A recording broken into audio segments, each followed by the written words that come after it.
రేవంత్ కేసీఆర్ కి Chandrababu big shock ఇవ్వబోతున్నారా? తెలంగాణలో తెలుగుదేశం పార్టీని మళ్లీ బలోపేతం చేస్తున్నారా? ఇతర పార్టీల నుంచి నాయకులు సైకిల్ పార్టీలో చేరుతారా? టీడీపీ యాక్టివ్ రోల్ తో తెలంగాణలో ఏ పార్టీకి నష్టం జరగబోతోంది? అసలు టీడీపీ బాస్ వ్యూహం ఎలా ఉండబోతుందో ఇప్పుడు చూద్దాం. తెలుగుదేశం పార్టీ తన రాజకీయ విస్తరణను మరింతగా పెంచుకునే ప్రయత్నం చేస్తోందా? జరుగుతున్న పరిణామాలు చూస్తుంటే అవును అనే జవాబు వస్తోంది. తెలంగాణలో తెలుగుదేశం పార్టీ తన రాజకీయ వాటాను తేల్చుకోవాలని చూస్తోంది.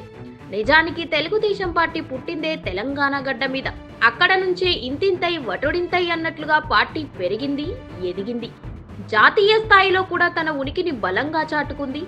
అలాంటి తెలుగుదేశం పార్టీ కొన్ని రాజకీయ ప్రాంతీయ సమీకరణాల వల్ల తెలంగాణ రాజకీయ తెర మీద కొంతకాలం నుంచి దూరంగా ఉంటుంది. అంత మాత్రం చేత తెలుగుదేశం ఆశలు తీరిపోయాయని అర్థం కాదు అని అంటున్నారు కొందరు లీడర్లు. ఇప్పటికీ కూడా తెలంగాణలో టీడీపీకి పట్టుంది. బలమైన నాయకులు లేకపోవచ్చు, కానీ క్యాడర్ ఇంకా చాలా చోట్ల ఉన్నారు. ముఖ్యంగా చూస్తే కొన్ని కీలక జిల్లాలలో టీడీపీకి బలం ఉంది. అలా సంస్థాగతంగా వేలూనుకున్న టీడీపీని ఉమ్మడి ఏపీ విభజన కొంత ఇబ్బంది పెట్టిందని చెప్పాలి. అయినా సరే 2014 ఎన్నికల్లో టీడీపీ మొత్తం అసెంబ్లీలో 119 సీట్లకు గాను 19 సీట్లను గెలుచుకుంది. నిజంగా చెప్పాలంటే ఇది చాలా పెద్ద నెంబర్ కిందనే లెక్క. టోటల్ అసెంబ్లీలో 15% కంటే ఎక్కువ అని కూడా చెప్పాలి. 2014లో టీడీపీ పరిస్థితి ఎలా ఉంటే 2018 నాటికి టీడీపీ బలం బాగా తగ్గింది. ఆ తరువాత టీడీపీ ఏపీలో కూడా ఓటమి పాలైంది. 2018లో జగన్ అధికారంలోకి రావడంతో చంద్రబాబు మీద, టీడీపీ మీద ఆయన తన రాజకీయ వ్యూహాలను బలంగా అమలు చేశారు.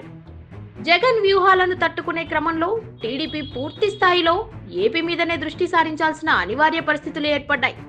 ఆ కారణం చేతనే 2023లో తెలంగాణలో జరిగిన ఎన్నికల్లో టీడీపీ పోటీ చేయలేక దూరంగా ఉండిపోయింది. అయితే 2024లో ఏపీలో జరిగిన ఎన్నికల్లో తెలుగుదేశం పార్టీ అధికారంలోకి వచ్చింది. ఏడాది పాలన ముగిసింది. ఇప్పుడు అత్యంత బలంగా ఏపీలో టీడీపీ ఉంది.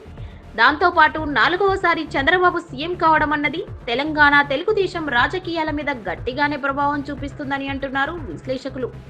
ఇప్పుడు తెలుగుదేశం పార్టీ చూపు తెలంగాణలో రాజకీయంగా బలపడే అంశం మీద పడింది. తెలుగుదేశం పార్టీ తెలంగాణ గడ్డపై పుట్టింది. హైదరాబాదులోని ఎమ్మెల్యే క్వార్టర్స్ నుండి తమ పార్టీ ప్రారంభమైంది. తెలుగు సమాజం ఎక్కడ ఉన్న వారికి అండగా నిలుస్తోంది. రాబోయే తెలంగాణ ఎన్నికల్లో తెలుగుదేశం పోటీ చేస్తుందని తాను నిశ్చయంగా ధృవీకరించగలను అని బాబు ఇటీవల ఓ పోడ్కాస్ట్లో ధృవీకరించారు. దాంతో టీడీపీ తెలంగాణ ఎన్నికల్లో పోటీ చేస్తుంది అన్నది ధృవీకరణ అయిపోయింది. మరోవైపు తెలంగాణ రాజకీయం త్రిముఖ పోరులో సాగుతోంది.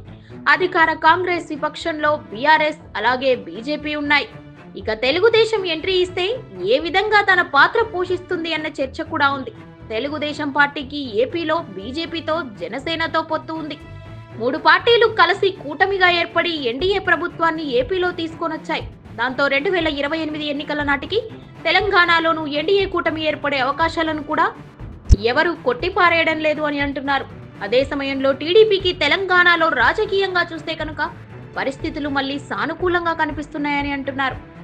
అయితే సరైన నాయకత్వాన్ని, గట్టి నాయకుడిని, ఇక ఇమేజ్ ఉన్న వారిని కనుక తెలంగాణ రాజకీయ తెర మీద తెస్తే తెలుగుదేశం ఖచ్చితంగా బలంగా పుంజుకునే అవకాశాలున్నాయని అంటున్నారు. తెలుగుదేశానికి ఎటు తెలంగాణ రాజకీయాల మీద ఆసక్తి పూర్తి స్థాయిలో ఉన్నందువల్ల కొత్త అధ్యక్షుడిగా ఎవరిని నియమిస్తుంది అన్నదే చర్చగా ఉంది. సారథి బలంగా ఉంటే చంద్రబాబు వ్యూహాలు, ఎత్తులు అన్నీ కలిసి తెలంగాణలో పసుపు జెండాను రెపరెపలాడించేందుకు రంగం సిద్ధం చేస్తాయని అంటున్నారు రాజకీయ పండితులు.